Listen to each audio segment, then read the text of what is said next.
This is actually, to be honest with you, my third attempt to make Kate a rattle. The first one was different than the one I'm attempting now. I'm trying to follow Erik Anderson. He's a YouTuber, calls himself the Naked Turner. Very good teacher, great skills. I'm kind of an advanced beginner. So I've got a piece of maple in here. This was once a part of a balance beam base when I had my preschool gymnasium in the mid-80s. It's got some really nice grain in here. It's not exactly square, it's more rectangular than it is square. So the first thing I'm going to try to do is to true this up, see what size round I can get out of it. We're at 1200 RPMs.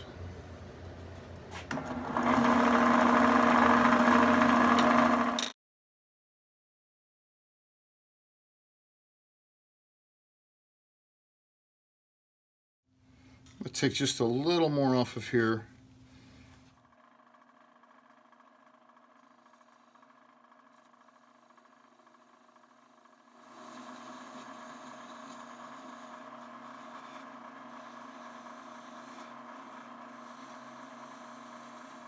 Erik didn't give exactly the exact measurements on this rattle. He put his hand on it. He's got a pretty big hand. And then he did put a tape measure on one of them. He has two of them on there. And it looked like it was about 4.5, 5 inches wide or long. I'm going to leave an inch here. Here's what I messed up last time. I left 2 inches right here, but then I took this big gap out of here. And I'll show you in the video. I also went ahead and turned this curve down here, which was a mistake. So this time, I'm going to turn the curve here, and then go from there.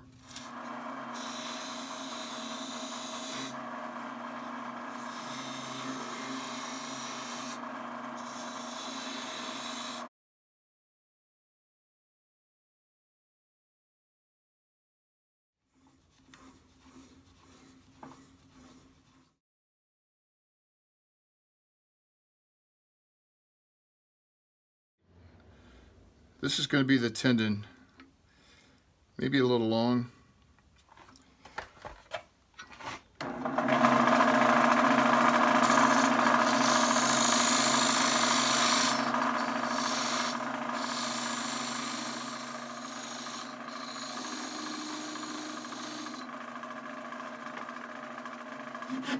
This is where I messed up last time. I went ahead and made this bowl here. I did not consider this tendon. So this tendon is going to be in here.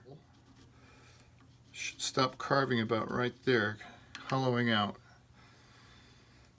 All right, this is what I know about myself. I'm a morning person. This is my last piece of hard maple. It's 6 o'clock in the evening. I've got to put horse blankets on. I'm going to wait until I have a fresh morning for this. And it also gives me a chance to sleep on it. But I'm excited. I think this one's going to work. Well, it's a new day. I've gone through my Forstner bits and I've chose this one. There's my shadow line that Erik suggests. I want to make sure I don't make the inside bigger than the outside. Speed's down to 570 revolutions per minute. That's plenty of drilling speed. I'm going to run it to make sure it's still true. Face shield on, jewelry off.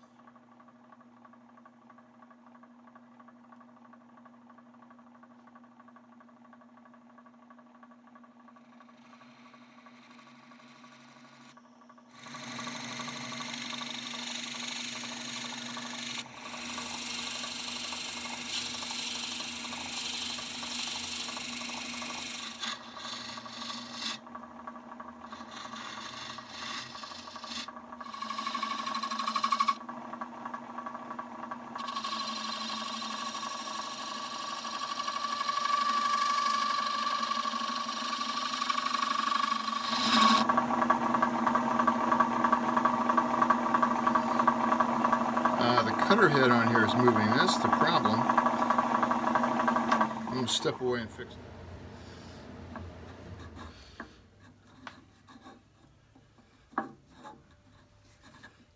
Well, I overshot it a little bit, which is upsetting. Wasn't a reason to.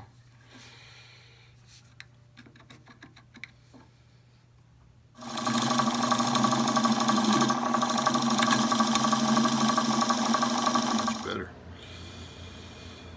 This shoulder's square. This one was not. Much better fit, too. All right, I overshot that a little bit, and it's going to be glued right here, but I want the tendon to have some glue on it. I don't want this thing to come apart. Okay, so my solution. I glued veneer in here. A thin strip of veneer, and then brought it back down, and it's a really tight fit right now.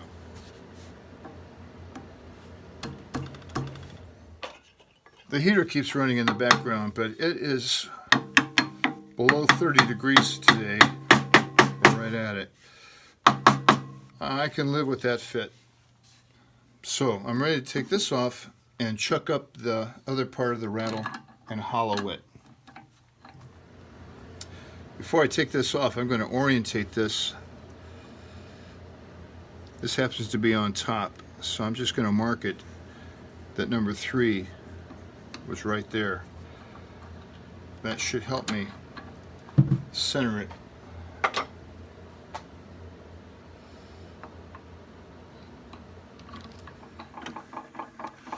I just wanted to mark that because this is one of those cases where the inside might be bigger than the outside. I've got maybe, I have a 1/16 of an inch there. All right, I'm checking it out.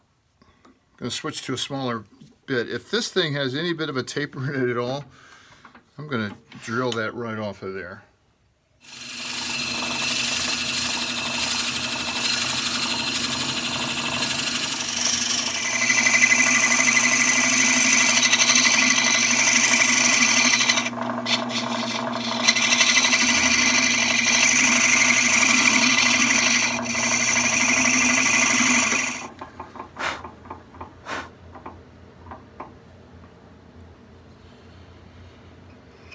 All right, I'm going to leave well enough alone and go get some popcorn.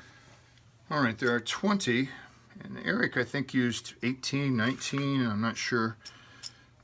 This is Orville Redenbacher's 100% organic. I'm going to use some Titebond 3 on this. This is waterproof.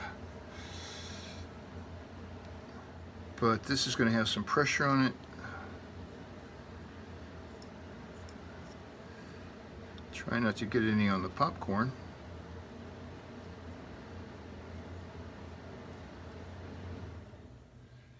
Squeeze out, so this is going to be a very thin coat.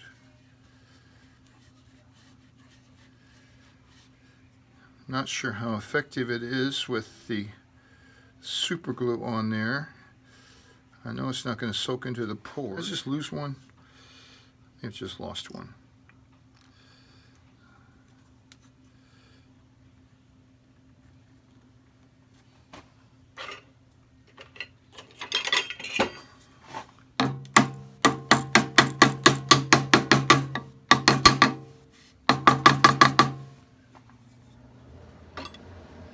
A little clamping pressure.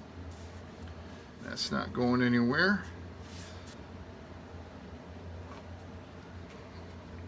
But I am. Time to go get some horse feed.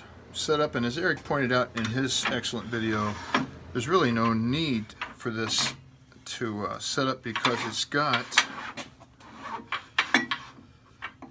pressure on it, but nonetheless, it is what it is, and it's set up. Now, here's my concern. I have some room to smooth this down, but I sure don't want to catch.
going to apply some cutting board oil, colorless, odorless, tasteless, food-grade mineral oil with enriched vitamin E.